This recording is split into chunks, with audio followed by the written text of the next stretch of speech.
And this, I've been reading Susan's columns, of course, in a number of places, including Fox and Hounds Daily, and also in the Southern California News Group, including the San Fernando Sun, Redlands Daily Facts, Press Enterprise, also the Orange County Register, and 11 papers throughout Southern California.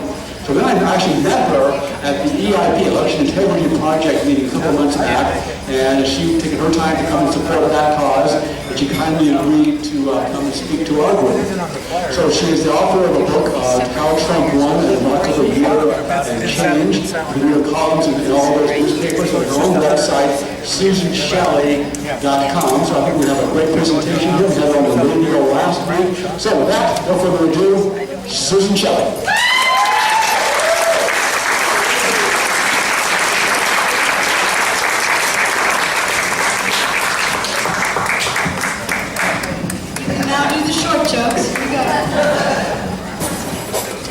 Out and walk around a little bit and untangle it. Well, it is so great to be here. It is so great to see such a wonderful turnout of Patriots. How exciting. Yeah. Give yourself a big hand. How many people saw President Trump's speech today? Was that awesome? Yes. The battle has been joined. We are out of the Paris Agreement. I think this was one of the greatest speeches against socialism that has ever been given. You know, he never mentioned socialism, he never mentioned capitalism. But don't be fooled, because that's exactly what this speech was about.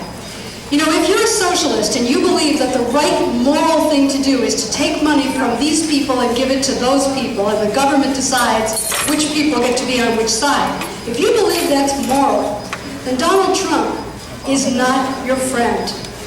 But if you believe in individual rights, if you believe in property rights, if you believe that the fruits of your own labor belong to you, if you believe that a country built on that idea is moral and is responsible for all the prosperity and technological progress in the history of civilization, that's us. If you think that is a good thing, Donald Trump is your president.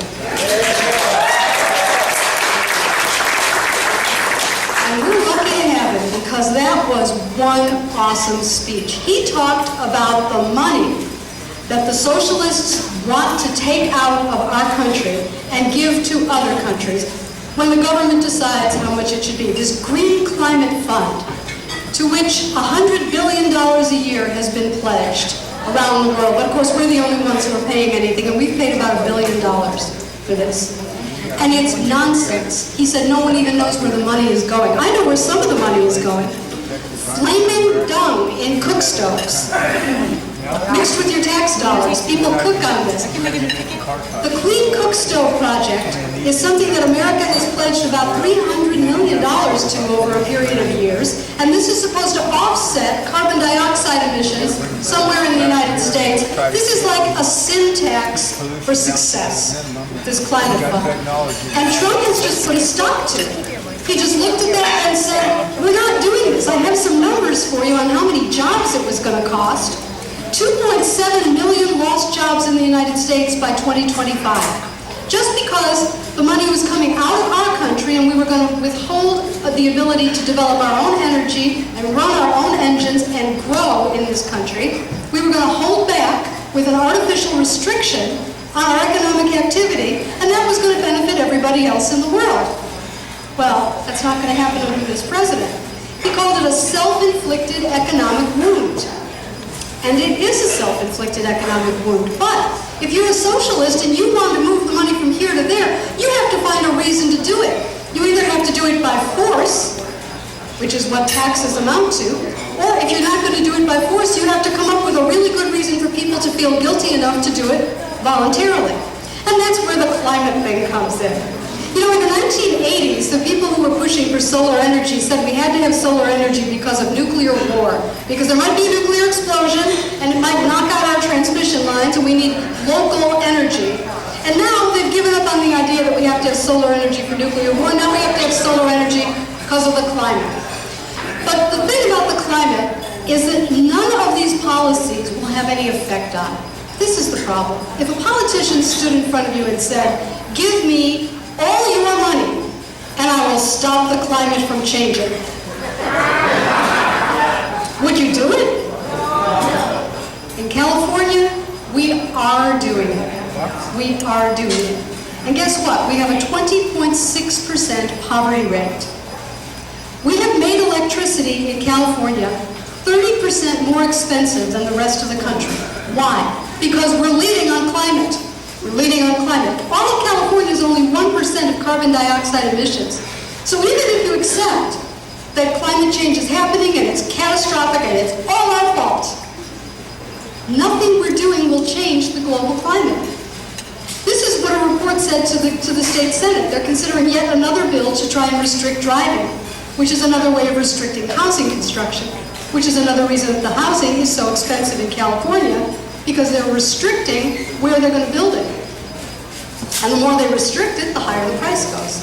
And why are we doing this to ourselves? What are we gaining with this? Jerry Brown said today that Donald Trump pulling out of the climate agreement is, quote, deviant. You should know.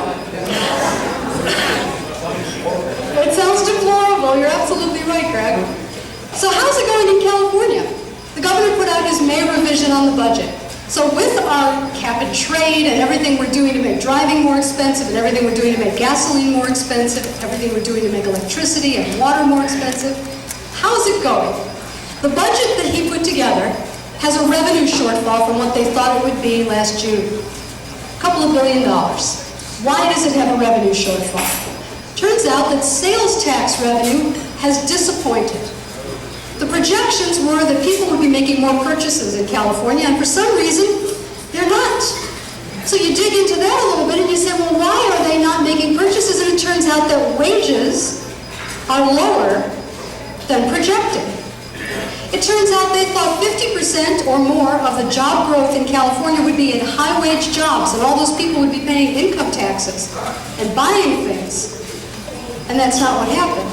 Only 30% are in high-wage jobs, and the rest are in low-wage jobs, not paying income tax, not making purchases, not doing too well. 20.6%, a poverty rate that leads the nation.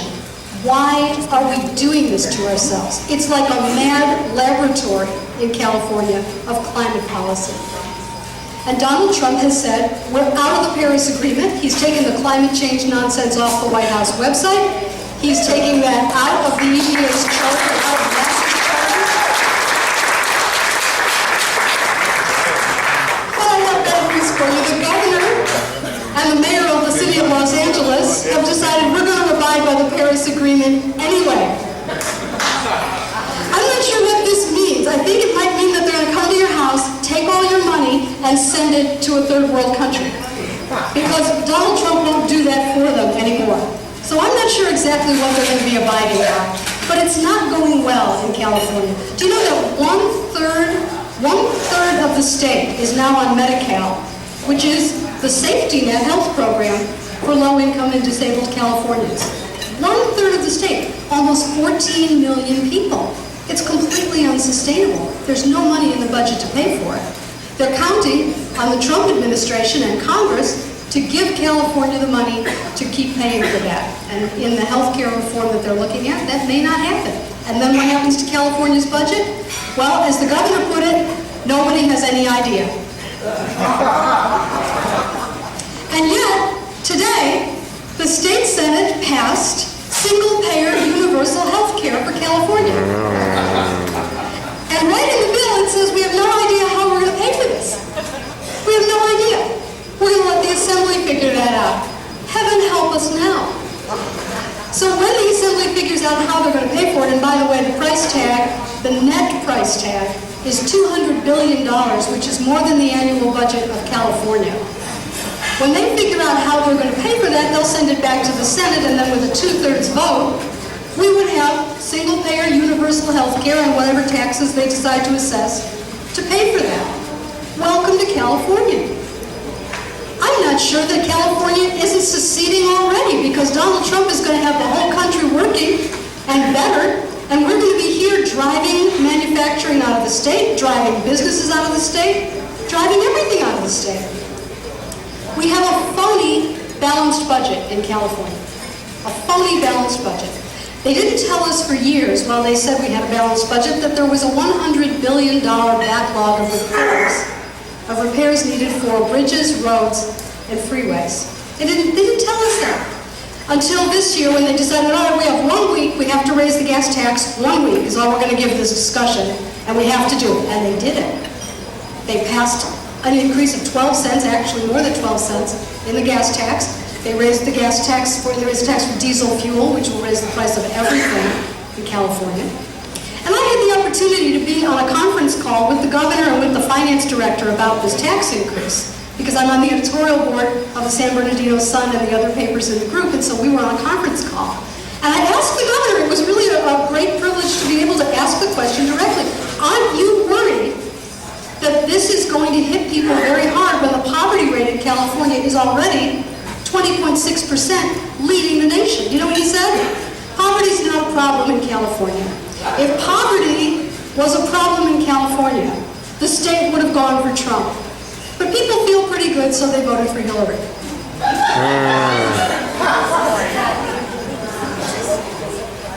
That's the governor of California, that's his view.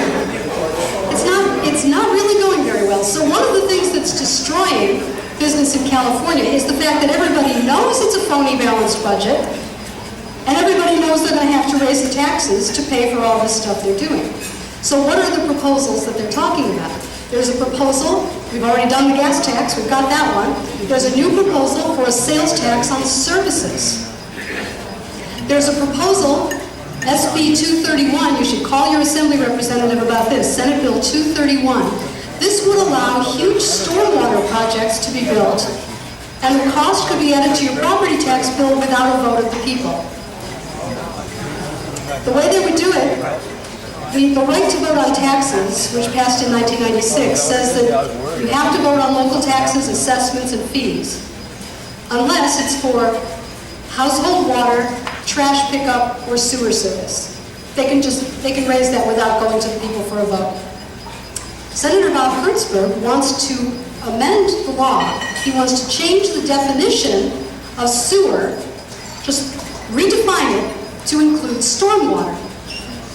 And then they can build a $20 billion set of stormwater projects all over the place to capture groundwater, and they can put hundreds of dollars of charges on your property tax bill without going to the ballot for a vote of the people.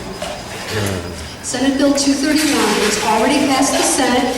It's in the Assembly. It has to be stopped. Call your Assembly representative. Senate Bill 231. There's a hearing scheduled for June 14th. We have to be on this, or people are going to lose their homes. They just add hundreds of dollars for stormwater projects, thousands of dollars in some cases, to everybody's property tax bill. People could lose their homes year after year. And there are several proposals in the legislature to make it easier to pass bonds for infrastructure and different things. Instead of 2/3, it would only take 55%. And if those get through the legislature and get on the ballot, all they need is a majority vote to pass, because those things are not themselves tax increases. But if they say 55% is enough to pass bonds, all the bonds will pass, and every year your property taxes will go up and people will lose their homes. It will be just like before Prop 13 passed, where every year it's going to be going up for these constant bond issues, more and more debt in California. And then there's the big one. They're attacking Proposition 13. There are people in Sacramento, every year they dream of doing a split roll and taxing commercial property like this building at market rate every year. Now let me ask you a question. If we raise taxes on every business in California simultaneously, how does that help us? They're already leaving. They're already laying people off. They're already collapsing under the weight of the $15 minimum wage and all the rest of the regulatory and mandates that the state has put on businesses. If we start raising property taxes, every building, every donut shop, every factory, every shopping mall will get a higher tax bill every year It's the last nail in the box. And why are they doing this? Because they have a socialist mindset that money must be taken from these people and given to those people at the direction of the government. And they're constantly looking for reasons that everyone is guilty and must pay. You didn't build that, Barack Obama told us. You didn't? Yes, they did. Yes, they did build it. Just because somebody else built the road or the sidewalk doesn't mean the people in the business aren't working 18 hours a day, making something out of something that was not there before. Yes, they did build it. And there's nothing to feel guilty about when we're running our engines and we're growing and we're working and we see opportunity and we seize opportunity and the stock market goes up. There's nothing to feel guilty about. And this is why Donald Trump drives the left crazy.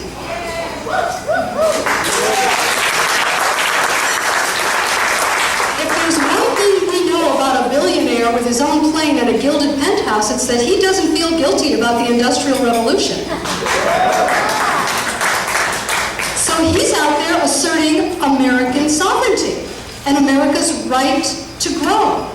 And rightly so, because we are the nation that was founded on individual rights. We are the nation that was founded on freedom, on your right to your life, your liberty, your happiness. That's what founded the nation. We're not founded on, gee, we feel guilty that we happen to land in such a lucky place and now we're going to give everything we have to somebody else. It wasn't such a lucky place until freedom allowed growth and technology and progress and the creation of wealth.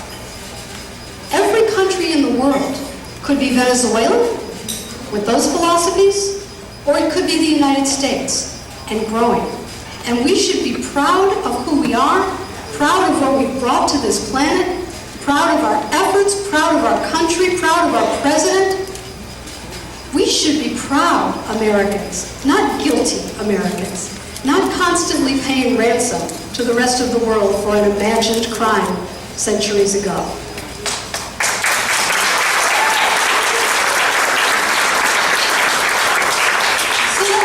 Let me give you just a little bit of hope for California before I jump off the stage. How are we time? About done? We're good? Okay. Let me give you a little bit of hope for politics in California. Oh, okay. All right. Just quickly. Judge Neil Gorsuch, let's hear it for Supreme Court Justice. He is virtually certain to be the fifth vote in a case that's going to come before the court next year or maybe the year after that's going to put a stop to mandatory dues by public employees. When that happens, all of the money that's going from teachers' checks and police officers' checks into the Democratic Party that's coming in the last week of an election to wreck conservative candidates. All that mandated dues money that goes for so-called education of voters, it's not political, you understand, it's education on the issues. That money will begin to dry up. And there will be greater parity in California politics again. And that will be very helpful for creating the balance, the checks and balances that we need in this state. Because with a two-thirds supermajority of people who believe it's right that everything kind of belongs to everybody and the government's job is to distribute it fairly, there's a two-thirds majority for that in each house and a governor and every statewide office. We're not going to be prosperous. We're leading the nation in poverty for a reason, and that's the reason. And Donald Trump is going to be good for California whether California likes it or not.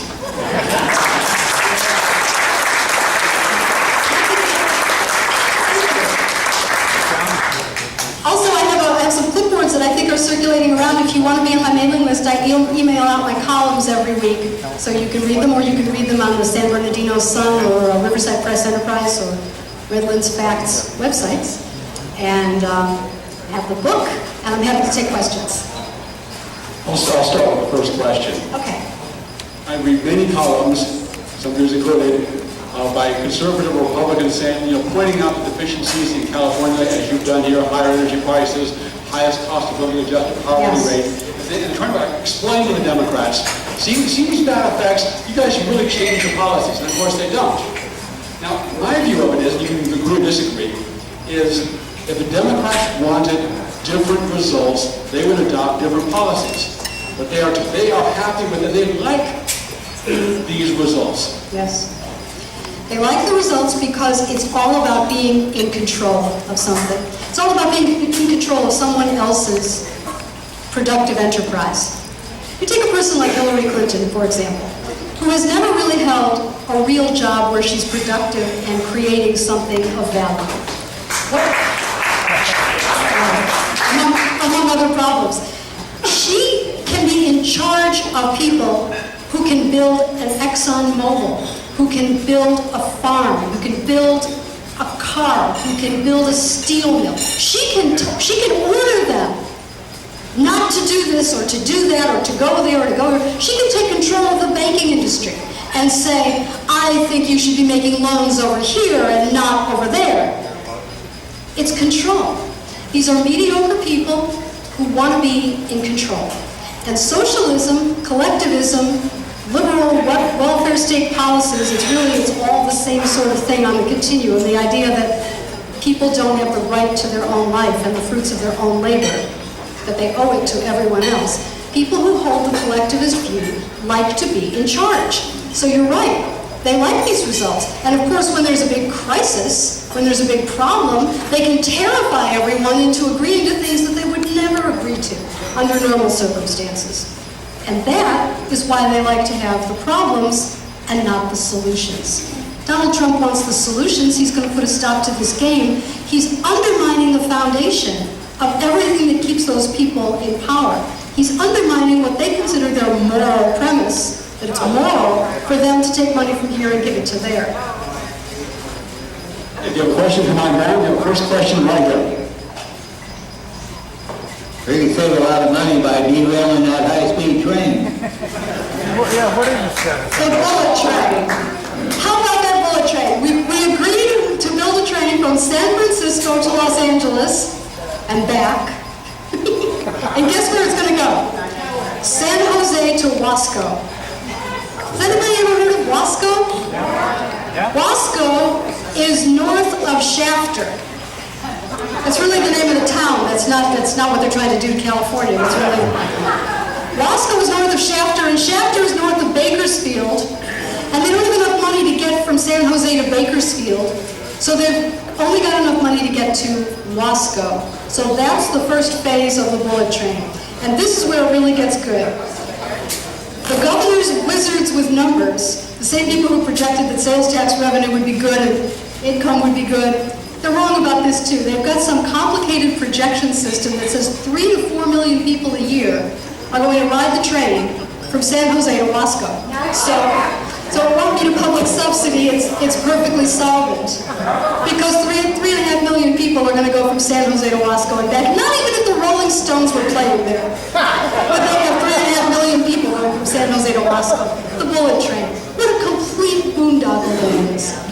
I think Jerry Brown is chasing his youth from the 1970s, because in 1974 they built one in Tokyo and it was the future of transportation. It was the future. And he was in his 20s in law school. It's like, wow, the future. It's the white whale. He's Captain Ahab out there chasing the future with our money. I don't see anyone else coming down here. If you were given command of the Republican, your question come out here. If you were given command of the California Republican Party, what would you do? Well, I'd fire a lot of people. If I was given command of the California Republican Party, this is what I would do. I would drop this strategy of targeting races. I think that's very destructive. What they do right now is they pick out maybe 3 races. They say, well, we don't have enough money to compete everywhere. So we're going to have 3 targeted races, maybe 1 Senate, 2 Assembly.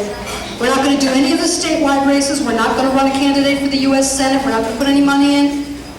We're going to tell everybody in front that we're only targeting these 3 races and everything else is up for grabs for the other party. I think this is terribly destructive because all across the state there are volunteers, there are people writing checks, small checks, big checks, trying to support candidates. There are people who want to put up yard signs. There are people who want to be part of a movement to bring sanity back to California government. And what does the California Republican Party tell them? You guys don't count, you don't matter. By the way, send us a check, make it payable to California Republican Party, and we'll take care of the rest. I think that's really destructive. You have to build. You can't just disregard volunteers and donors in districts that are majority Democrat, or even kind of purplish. I ran in the San Fernando Valley in 2013 in a special election. Out-registered 2-1, it was 2-1 Democrat, and outspent 10-1. And I only lost that race by 329 votes. Because we were out there with yard signs, knocking on doors, having events, talking about Prop 13 and the attack on it, talking about schools and public safety and all the other issues that people care about. And they do care about. And then what happened? The Republican Party abandoned the race. And they didn't want to win that race. They just didn't. And I think that's destructive. You know, it was discouraging to everyone who worked on the campaign. Not just me, but everyone who voted for it, everyone who worked on it, everyone who donated to it. And I think there are probably, of the 80 assembly districts, 78 of them where that's the case every year. And that's just wrong. So I would have an agenda, talking points, encouragement. It doesn't all have to be financial, but it should be rhetorical. They shouldn't be talking people out of donating to races around the state, which I think they do. We should compete everywhere. It's always a new day. Elections are about the future. We shouldn't be in the rearview mirror saying, we didn't win last time, so the heck with it. We should always be trying to win, everywhere. You never know. And Andy Myers won the state Senate seat in the Central Valley in a Democrat plus 23 district because he, the voters there figured, was one of them. Right. And best represented their values and interests. Exactly. You have to get out there and fight. Nobody's going to give it to us. We have to get out there and fight. And that's why I'm glad to see you here, because this is a group that fights. Good. That's good. You may have partially answered my question, but what can the average person do to motivate these Republicans that supposedly represent us in Sacramento? I'm not sure. Are they afraid, or You're talking about the squishy votes, the ones that get elected and then vote for tax increases anyway? Yeah, that's a problem. You have to have, one of the things that Donald Trump has that other politicians don't have is, yeah, that's it, is he has a coherent understanding of what he wants to do to bring economic growth back to the country. And if the Republican Party had a coherent belief in what they wanted to do, and they talked to the people of the state about how to do it, we would do much better. But instead, it's like this desperate lifeboat feeling of we just don't want to lose one more into the murky water. And if this person will just vote for this one tax increase or this one environmental regulation or this one thing that everyone else in the Republican Party is against, like the transportation tax, if they just vote for that, they'll save that seat. And that's how they think. But really, that's very destructive. It's very destructive. And the only thing I can tell you is that things do turn around. They hit bottom and they do come back up. And there is grassroots energy in California right now. You can feel it. You can feel it.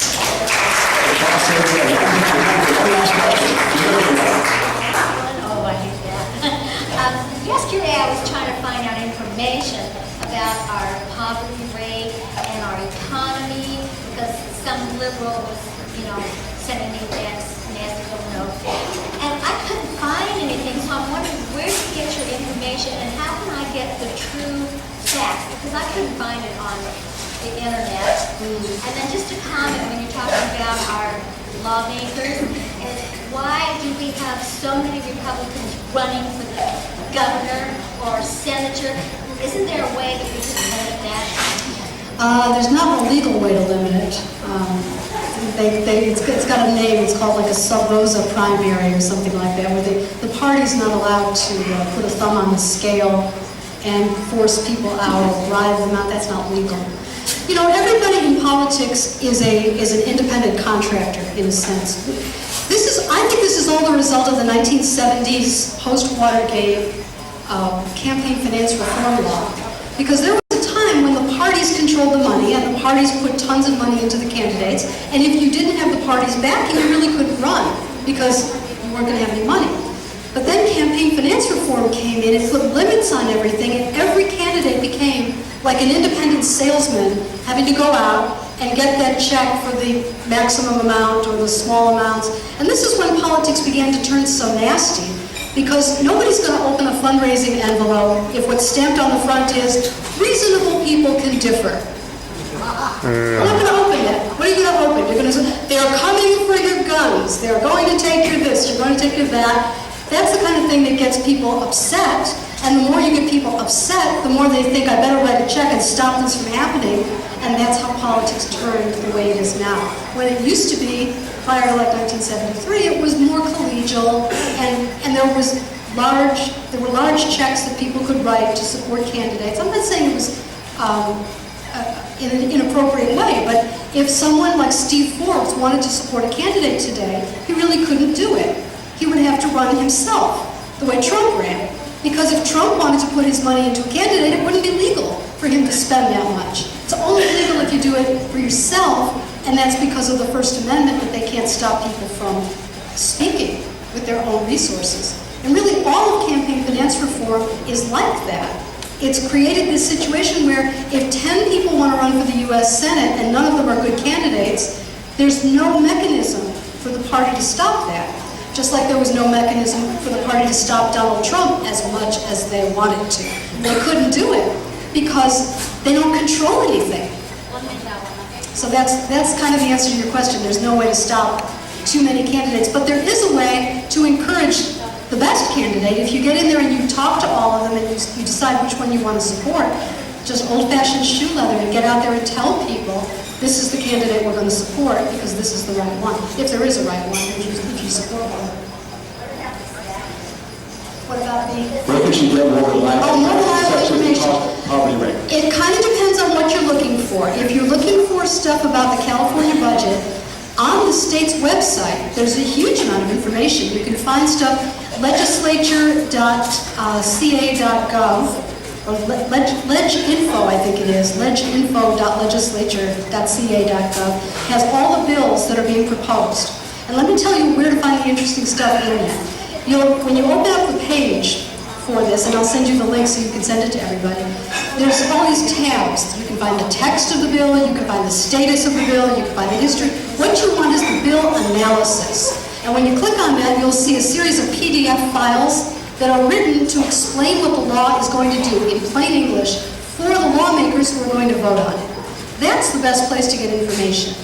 The one that I was talking about earlier about trying to restrict driving in California so we have fewer vehicle miles traveled, there was a bill analysis that said it won't make any difference for the climate.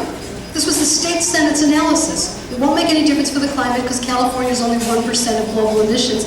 Even if we stopped completely all our engines, stopped breathing, shot all the cows, 1%. Wouldn't make any difference for the climate. So that's one place. Another place is the Inspector General for the federal government. The Treasury Department Inspector General always has reports. In California, there are Inspector Generals that do reports also. So I usually start with Google and look for some kind of an official government report, which they're required to make public, and you just have to look for them. But you can always email me and I'll help you find whatever you're looking for. Okay. We can't thank you enough for coming out and enlightening us and